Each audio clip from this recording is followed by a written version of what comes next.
Hi everyone, LJ Anderson here. Today I'm going to be talking about The Three Musketeers by Alexandre Dumas. Now, this book is one that I have wanted to read for quite some time. I am actually quite a big fan of the 1993 movie version.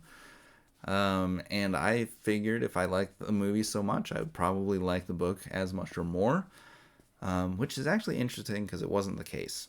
In most cases, that's true.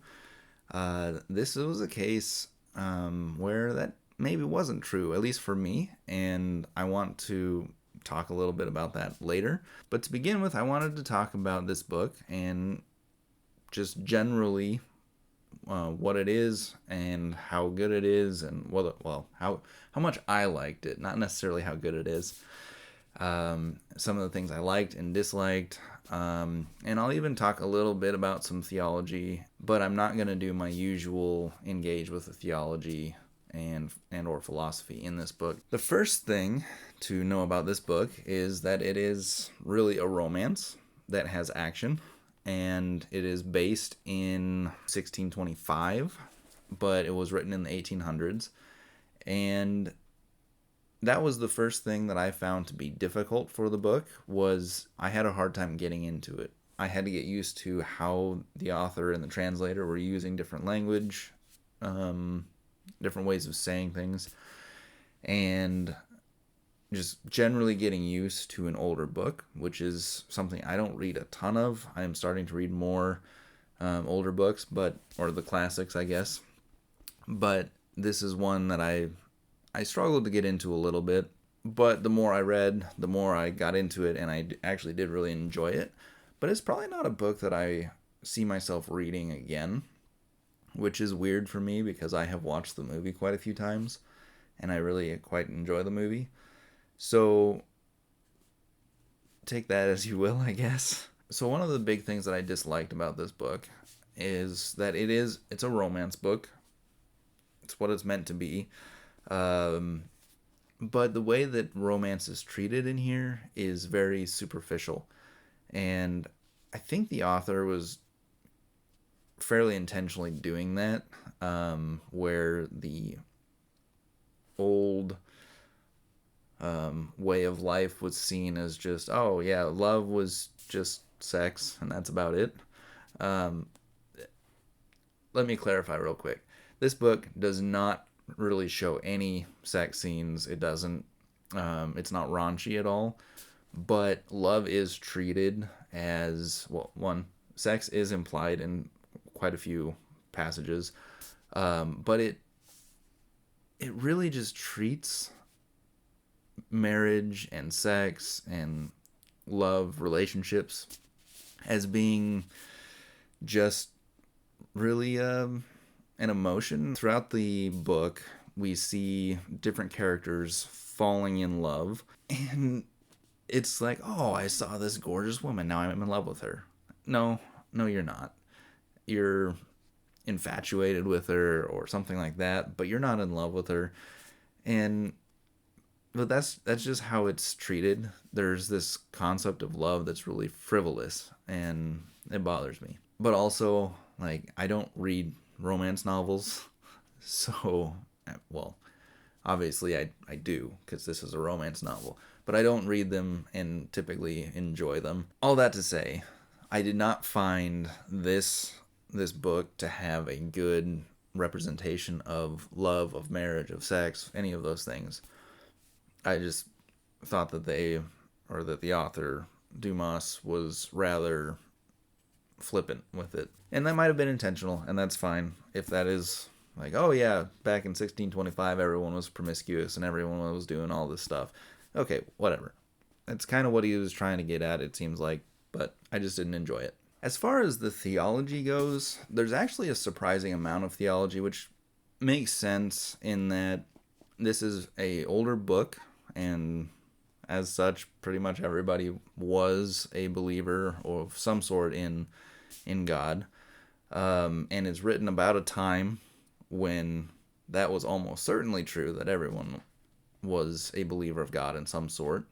The difficult part is that this is written about a time where the Catholic and Protestant split was still very raw, and there was lots of fighting going on between the two sects, and that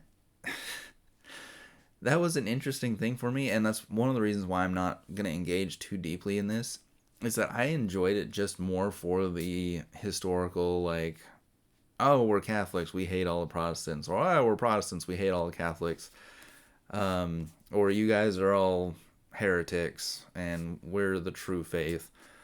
It was an interesting look into that, and this book is written at a time that was closer to that than what we have today. And so it was an interesting little, I mean, it was a lot. There's a lot of chunks in here where theology of some sort is discussed. But I just don't want to try to dig into each of these things that are said about God or the Bible or anything like that, because it would take a long time, and I'd have to be going back and forth between a like a Catholic view and a Protestant view, and it would be very difficult. That said, there's a lot of theology in this. Some of it's quite good, some of it's iffy, on both sides of the fence, and I'll just kind of leave it at that. That said, this isn't a book that is going to be just like, oh my word, look at the heresy that's being espoused. That's kind of all I'm going to talk about on that. As far as the ending goes, this is a bit of a spoiler, but that is what it is. I wasn't a huge fan of it. First off, it's a romance novel, and I anticipated what happened in the movie, where the main character, D'Artagnan, gets the girl. That doesn't happen. She dies. Spoiler. Sorry. She's dead. And in the movie, he does get the girl, and that's great. And it makes for more of the happy ending, I guess. And so it was interesting to have a book where the happily ever after was more of a job promotion and not necessarily or traditional, he gets the girl, he gets the good job, the job he's been dreaming of, and they all live happily ever after. It's actually not the case, and it was weird to have a romance novel that ends without romance. So that was strange. But the other thing is that the main antagonist of the book survives and maintains his position and all of these things. For me, it felt unsatisfactory. Although I do need to say that this is based on an actual group of people, and so to kill off the main bad guy, Cardinal Richelieu, would mean that you've gone against the historicity, because this guy continued to live, and so the guy that the character is based on continued to live and continued to do his thing. So it fits better historically. It just doesn't have the story conclusion that we tend to like, and that I apparently tend to like. So all that to say, the ending was a little bit dissatisfying for me.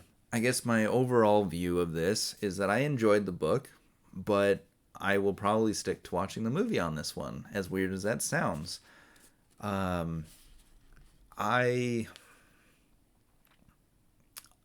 don't know if this has something to do with how much I watched the movie before I ever read the book. I've seen the movie a dozen times, let's say.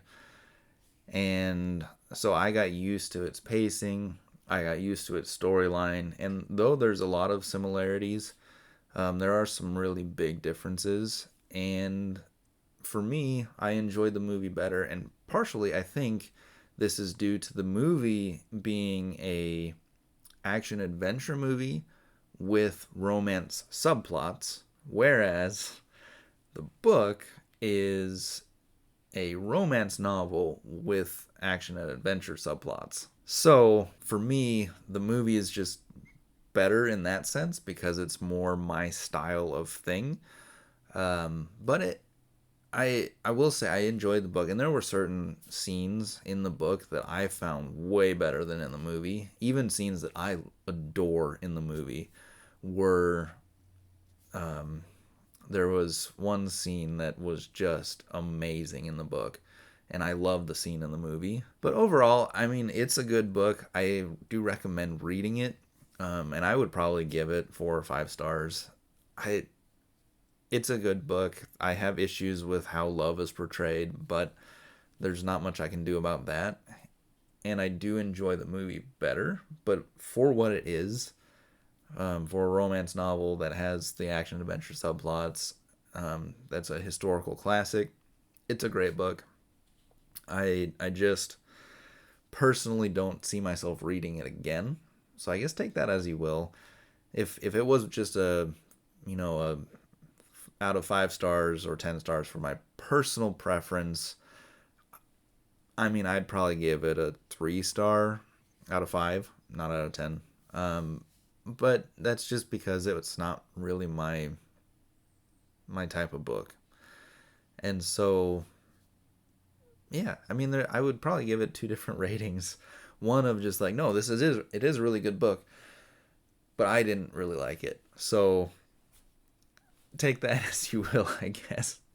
So I do have this book available for sale on my eBay website. So if you want to support me in that way, you can buy from me there, or I will also link it to Amazon. I don't have any Amazon affiliate links, so if you do purchase through Amazon, you are supporting not the author in this case. He's dead, but spoiler maybe. But you will be supporting, a bookseller, maybe Amazon, which is it is what it is. But well, you will be supporting Amazon, but it might actually be Amazon. You could have a bookseller on there who's not Amazon, which is better, but you're still supporting Amazon, so whatever. I will leave a link to Amazon just in case. I don't have a ton of copies, so if multiple people want to buy the book, I will try to keep it in stock, but there will only be a couple of copies at any given point, so take that as you will. I have this available. If you want to support me, you can buy it from my eBay store. Other than that, that is all I have for you, and thank you for watching. Until next time, God bless.